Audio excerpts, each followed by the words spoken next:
Hello and welcome to Macros with Mythili, where we take a hard look at all the major macroeconomic issues and challenges before the country presently. One of the biggest challenges before the country today is to somehow deliver on the Make in India initiative launched by Prime Minister Narendra Modi in the capital on Thursday.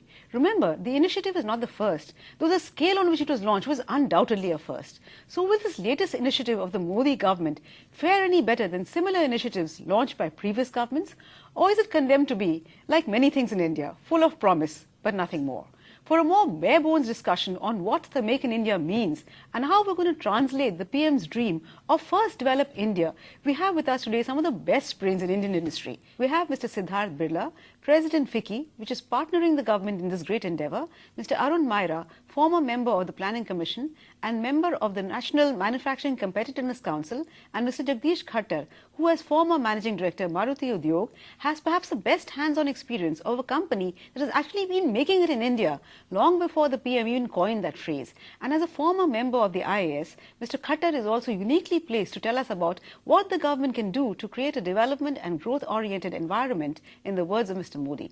Welcome to the show, gentlemen. Mr. Birla, if I may start with you, the FICCI has put together a very impressive blueprint of what the government could do. And if I can be a little provocative over here, when I was going through the blueprint that you put up, I was very impressed, but I couldn't help noticing that every second page was blank. So is it an unintended acceptance or admission of that's how manufacturing story in India has been?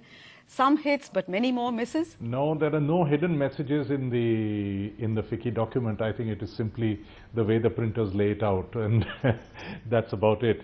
But as far as, can I just comment quickly on what happened yesterday and where I think we are going?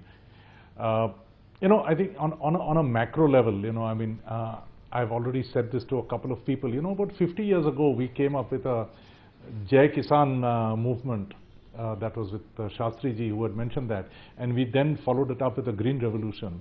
And I think 50 years later we are looking at this Make in India. Perhaps when history will judge us later, I think in terms of manufacturing drive, in order to put manufacturing on the center agenda, this is going to be as momentous, if not more momentous, than the earlier call that we had. If I can very quickly again package Make in India, why, we've often talked about manufacturing policy and manufacturing and the need to bring manufacturing into India. Why is Make in India different? Make in India is a mission, but if you really look at Make in India, you need to cover infrastructural issues, you need to cover competitiveness issues, you need to cover interaction with government, ease of doing business, you need to improve land acquisition. If one of these blocks fail, you will actually not get the Make in India. So if Make in India is taken as a mission by the government, it is also an indication that all these rodas, as we Marwadis call it, rodas are obstacles on in the path, are going to be addressed. And actually, if those are addressed, I think we will have success. Arun, can this be the Jai Kisan movement for industry and manufacturing? How hopeful are you? Because you've been there, done that, we've framed so many policies in the past. Is there anything about this Make in India initiative that might set it apart and make it that Jai Kisan movement? Yes, I would say so. Let me share a true story with you. I've been in the Planning Commission for the last 5 years. My responsibility was to help the country develop a strategy to get manufacturing to go with the purpose of creating more jobs. Okay, so a policy was announced in 2011, and I found that very few people, even in industry, had read that policy, even though their own members had contributed to writing that policy. And it was equally true or more true of the government. 3 years later, in 2014, before the run-up to the elections, I was asked to brief spokespersons of one of the parties who wished to be informed about what the country's strategy was for manufacturing, so that they could say that they had done something about it. And I asked the question to them, how many of you have even read the manufacturing policy which your own government has made and announced 2-3 years ago? And a person present there, a cabinet minister, said, of course we all know it. I was in the cabinet meeting myself. So I asked him, could you please tell the others then what is that policy? And he said, we know it. It's to create national manufacturing investment zones. And I said, wrong. If you please read the policy, it starts off by saying 4 to 5 other things which are more important to create jobs in small enterprises and across the country than the zones, which are mentioned in the policy, but at the end.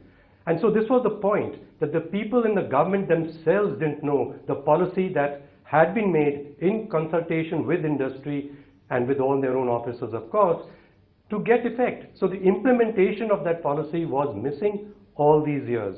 And therefore, I was very pleased when all that Mr. Modi concentrated on was, we are going to make things happen, we are going to get things done. And the prime area that he focused on was the area which our industries, especially the small ones, that said, hampers them the most, which is the messy business regulations and their administration in the country, which is sucking their time and the productivity of people as well as of capital, because capital gets stuck. It is not productive when things don't happen. It's not used. Things are fallow. So we have reduced the total factor productivity of our economy by bad administration, bad management. And so the first thing that I would do, and which Mr. Modi is doing, is saying, I'm going to improve the productivity of this economy, the productivity of capital, the productivity of managers' time and people's time. And so it is a good place to produce competitively, and more money will then come. So it's right on, actually. It was always said so.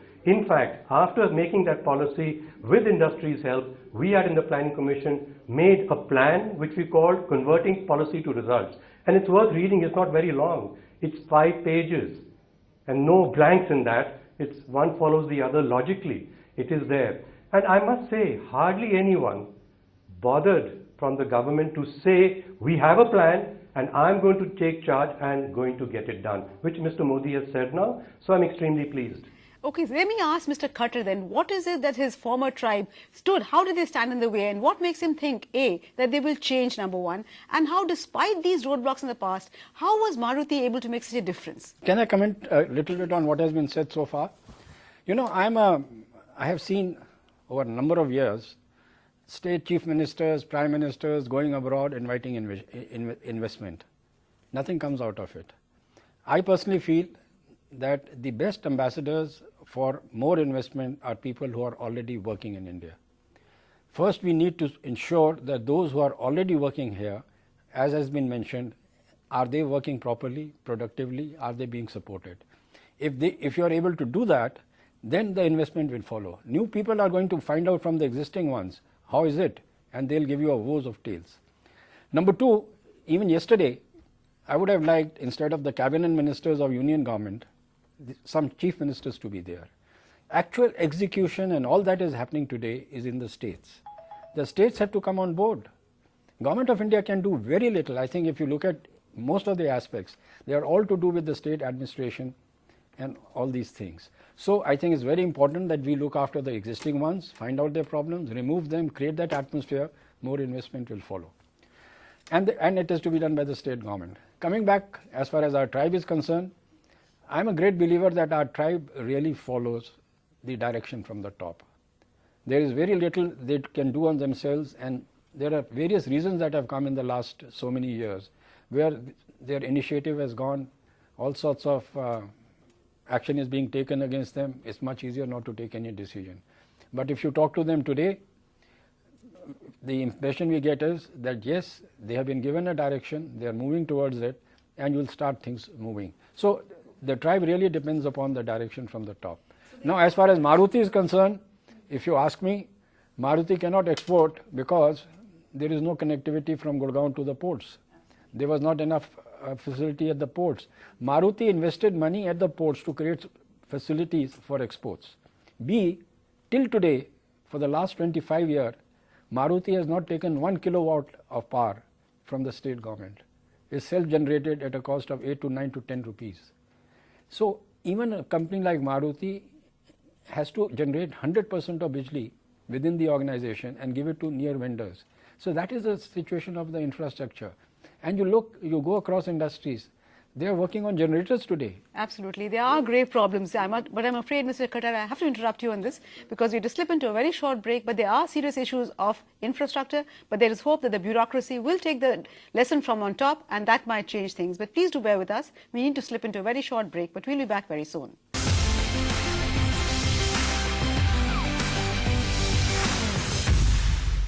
Welcome back. You're watching Macros with Mythili, and we're discussing the Prime Minister's Make in India initiative, this great initiative that he hopes will transform India into a manufacturing hub for the whole world.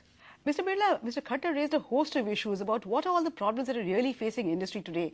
We've just got news that actually India's rating outlook has changed. Will that really make a difference as far as manufacturing companies looking to India to set up units is concerned? I think companies take their own decisions based on the market and the profitability, safety of capital, because they're answerable to their shareholders.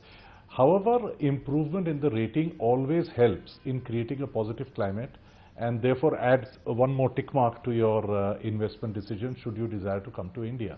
At the same time, I think improvement in ratings, in global ratings, is going to be very important because we need humongous amounts of long-term capital.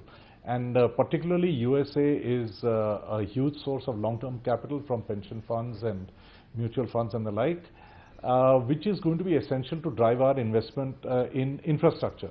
And again, as Mr. Khattar had pointed out, I mean, infrastructure is an issue. And, so I can quickly point out 4 issues, but simply on the ratings, the long-term fund flow to infrastructure will improve as the ratings of the country improve. So therefore, it is welcome. To the points that Mr. Khattar made about the impediments in the way of manufacturing, I just put very quickly 4. We need improvement in labor laws in terms of, not in terms of payment and asking for a hire and fire, but for a more equitable sort of balanced work culture. We need a lot of improvement in labor laws. We need improvement on the land law side, which is on the land acquisition. I'm not arguing as to the compensation because the seller deserves a fair compensation, but we need certainty. We need compacted timelines, without which manufacturing is not going to take off. Number 3, we need the GST, on which we are moving, and we hope as FICCI also that in calendar 2015 we will see, and therefore there's a unified marketplace. So that's the 3rd. And the 4th is the ease of doing business, or the reduction in the Inspector Raj, or the government regulation, the paperwork. Interestingly, the presentation put out by DIPP in the Prime Minister's event yesterday literally actually said Inspector Raj, and how they are going to remove the thing. And moving from an atmosphere of mistrust to the atmosphere of trust, which was underpinned, according to me, that was the most significant thing that the Prime Minister said in the speech yesterday. So I think if these 4 areas are attended, we are on a firm wicket. Absolutely, but Mr. Birla, would you agree that these are all issues that affect Indian industry also? They do. In fact, much more than FDI. FDI can only contribute at the margin. So is our focus a little misplaced, the focus on FDI? Make things better. First develop India, as the Prime Minister said. I think from our point of view, I think Indian entrepreneurs are the one which will drive the economy. And FDI is the top up to the economy, maybe 10%, maybe 15% of the total corporate investment. It's a very feel-good factor. It brings technology. It brings so many other benefits. But the Indian economy ultimately is driven by Indian savings, Indian entrepreneurs, and the Indian spirit. And therefore, whatever the Prime Minister has said is as much aimed at Indians as it is at globals. Absolutely. But Arun, would you agree that this was relevant as much in the past also? So why is it that Indian entrepreneurs haven't got a better environment? Why is doing business in India so difficult? That's it, Mythili. That's it exactly. Let's focus on what is it that the Indian entrepreneurs need to make their present units more productive, grow faster, be internationally competitive. And in that, please, keep focusing on the problems as perceived by the smaller units, not just the big guys. As Mr. Modi very well put it, you big guys have officers who go deal with all these problems. You don't understand that the small guy, the manager himself, has to spend his time with the inspectors to go to the office. Where is he going to attend to the production, the productivity, the selling, which his competitors in Thailand and elsewhere don't have to do? So our small units are not competitive because of this thicket of problems that they have to face, which is just administrative stuff around them. And so focus on that. Now this has come out in all the consultations that we did with the small enterprises as also the big ones. And by the way, coming back to what was very well said, I heard about the ratings. Yes, it will help the pension funds to take a good look towards India, better look, and they will invest. But when we talk of manufacturing and FDI, we want people who bring technology. We want people who put ourselves into their supply chains. Pension funds and their investments in stocks are not going to do that. So you have to attract the people who have to produce on the ground. And as Jagdish put it very well, they are here, many of them actually, and they're hearing from other companies from their countries who are here, or from Indians. And you have to solve the problems on the ground in India, and for which, as I said, please, even in our discussions with yourselves, Mythili, keep focusing on not the ratings. If you want manufacturing to grow and investments in manufacturing to grow, it is what is being done about improving the condition of regulations, number one. And if Mr. Modi has highlighted that most of all, he's right on. The second is, as Mr. Birla pointed out, we've got to talk about the conditions about what you call labor, but people in our enterprises. They are the source of productivity. They are the reason why we want to grow manufacturing is to have more of them and for them to get skills by staying in enterprises. Thus they build up skills and help the whole enterprise to become even more productive. So our whole view to people in manufacturing, that people are the competitive advantage for India. We have large numbers. The cost of them will not rise if we manage the use of those people well. And so that is our advantage. So rather than, focusing on laws which will make it easy for employers to fire, let's talk about laws which will ensure that employees and employers work more effectively together within enterprises. So all these strategies were developed in consultation with small and big enterprises. I mentioned 2 so far, and there are 3 and 4. Now, if we keep focusing on what needs to be done, as the people on the ground say needs to be done, we will start turning the whole atmosphere and get more trust in people that this government or the government knows what it's doing, is getting it done. Yeah, but Mr. Khattar, you have experience really of manufacturing units, medium-sized units. So what is it in terms of concrete action, improving regulation, improving administration? These are very general terms, but in very concrete terms, you have to list out 3, 4 things at the medium-scale, small-scale enterprises which really drive the economy and get us jobs, most important of all. How would you list these? Just mention something else, FDI. I read somewhere that our saving is 30, 31 or whatever it is. It used to be 37, 38. That is the saving which is going in investment. FDI so far is only 2%. I think we make a lot of noise about FDI. Yes, it is required, technology is required, this thing is required, but it's not going to solve all our problems. Even those people who come from abroad will have to depend upon our SMEs. They are integrators. They need the supply chain. What is your wish list for them? So therefore, this thing is that we need to see that our SMEs become stronger. I think the reasons are known. They need good infrastructure support. Their cost of manufacturing has to go down. Their hassle about GST and all has to be sorted out. Power situation, I think 30-40% of our power generation for the industries is from generators. Look at the effect you have on the diesel consumption, environment, and the cost of doing it. You mentioned about Inspector. So, all these issues are known. And as Mr. Birla said, these are 4 things and they need to be tackled. My answer is, these 4 things have been there for a decade. I don't know how many years it will take. If they can expedite it, I think you will have a spin-off effect. Secondly, on manufacturing, I think I must give the government credit that, according to me, 2 areas which can give a great fillip to technology and manufacturing was defense and railways.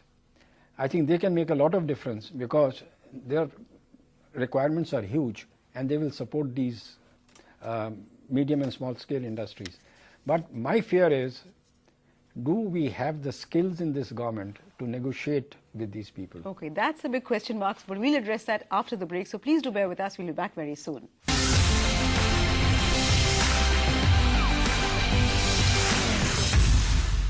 Welcome back. You're watching Macros with Mythili, and we're discussing the Prime Minister's ambitious Make in India initiative. Mr. Birla, we just heard Mr. Khattar talk about the numerous problems in infrastructure.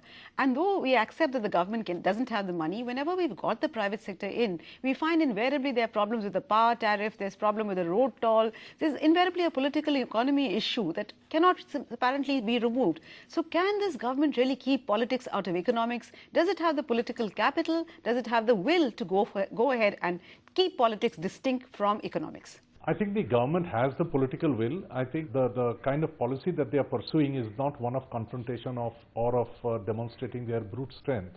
And they would like a path of consensus to make sure that the House works and the political processes remain healthy.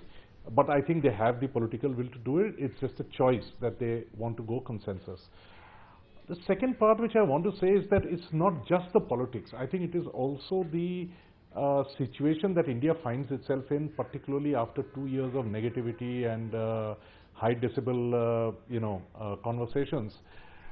I think we have a propensity to just start looking left and right and even look back. We try to second guess decisions years and months after they were taken. You forget the circumstances in which they were taken. It's very, very easy, I think, as somebody mentioned earlier in the program, maybe Mr. Khattar, that it's very easy to just trigger something which makes people stop taking decisions. So I think the noise level, and therefore when you talk about 3P, I think, you really need a 4P, which is either public-private partnership along with the people. So either that is a 4, or there has to be a discussion between the politics, the industry, the judiciary, and the civil society, so that we have some kind of evolved model on which we can go ahead. Otherwise, today you try to do some pricing or some infrastructure, and you get a PIL, you get a this, you get an action, and then everything comes to a stop. Absolutely. But PILs are only one part of it, Arun. We've just seen the government, they've just deferred the decision on pricing of natural gas once again, and everybody accepts that it is essentially with an eye on the elections, the state government elections. So can one really ever keep political economy out of any decisions government takes in a democracy where you're constantly having state elections one after the other? Let me say, the US is suffering as much as we are by having frequent elections, which they have every 4 years and in between 2 years. So they've been also looking and saying, how come their infrastructure has been deteriorating over the years? Education has been deteriorating, management of water has been deteriorating, things which require long-term attention. And they have been looking at what sort of decision-making processes there should be in larger society, which keeps compelling every government that gets elected to stay on track. And in that, what Mr. Birla said is right on. We need to create in the country a process of public discourse in which the private sector is there, sure the government is there, and other actors from the civil society side in a structured fashion are together in putting pressure on the politics to produce solutions which all of them say it's in our country's interests. So this process we are very weak in. Going to industry, we looked at how come Germany remains a very strong manufacturing industry country over years in spite of high wages and high currencies. Japan, then Korea, then China, and what we came down to was that the quality of the process of interaction between civil society, private sector and the government in these countries is much more robust, more coordination in it than we've had in our country. So industrial policy is actually a process, because the industry will keep shaping, new things will happen, you need to move from one thing into another. So you can't have once and for all, we've taken the decision, new decisions must come, and for which you need a process of smart consultation and agreements which supports the changes. Okay. So we're almost at the end of our time. Let me just turn to Mr. Khattar. And do you agree with Arun? Is that too idealistic? Public discourse where the public agrees to start paying higher taxes, start paying higher tolls, start paying higher tariffs? Or is that something that we in India are yet to learn? Can I answer it a little hatke? Please. I think if this government can come out with a solution to political funding, now that coal allotment is going to go away, there will be a decontrol in diesel, and all other things will be auctioning and all, you'll have that issue. And some people are worried. I am also in touch with people concerned. I think if political funding issue was taken care of, then I think that it will be a different level playing field as far as the people are concerned, because there are many people who would like to work, invest, but not get involved in all that. Second, you talked about the political. I mean, just remember in the last 10 years, we have had ministers for petroleum. How many of them have talked about energy security? Every fourth day they'll talk about diesel price going up, not going up, is being postponed. Even today I read they propose to reduce the diesel price by 2 rupees because their cushion is there so that it can help them in the election. Why didn't you go in for decontrol, for which we are waiting for so long, with the result that the private sector will come, because petrol pricing is a cartel between the PSUs today. We need competition there. Believe me, if it was decontrolled and private sector comes in, hopefully they don't join them, you will see the pricing will be different at every petrol pump. This is a sort of a chain reaction that will take place, but these decisions are to be taken. But if we are going to postpone diesel pricing and decontrol because elections are there, and where is the political will we are talking about? And the same party which opposed GST is today on their top of the agenda. But I must give them credit that they have accepted Aadhaar, which some of them said would be thrown over. I think that will be a game changer. Well, I'm afraid that's all the time we have in this edition of Macros with Mythili. Thank you very much, Mr. Birla, Arun, as well as Mr. Khattar. The message that clearly comes through is that there are a host of problems, but provided we have the political will, we can do it. And on that note, thank you very much for watching. But we'll be back next week, same time, with yet another edition of Macros with Mythili. Till then, it's thank you and goodbye from all of us at ET Now.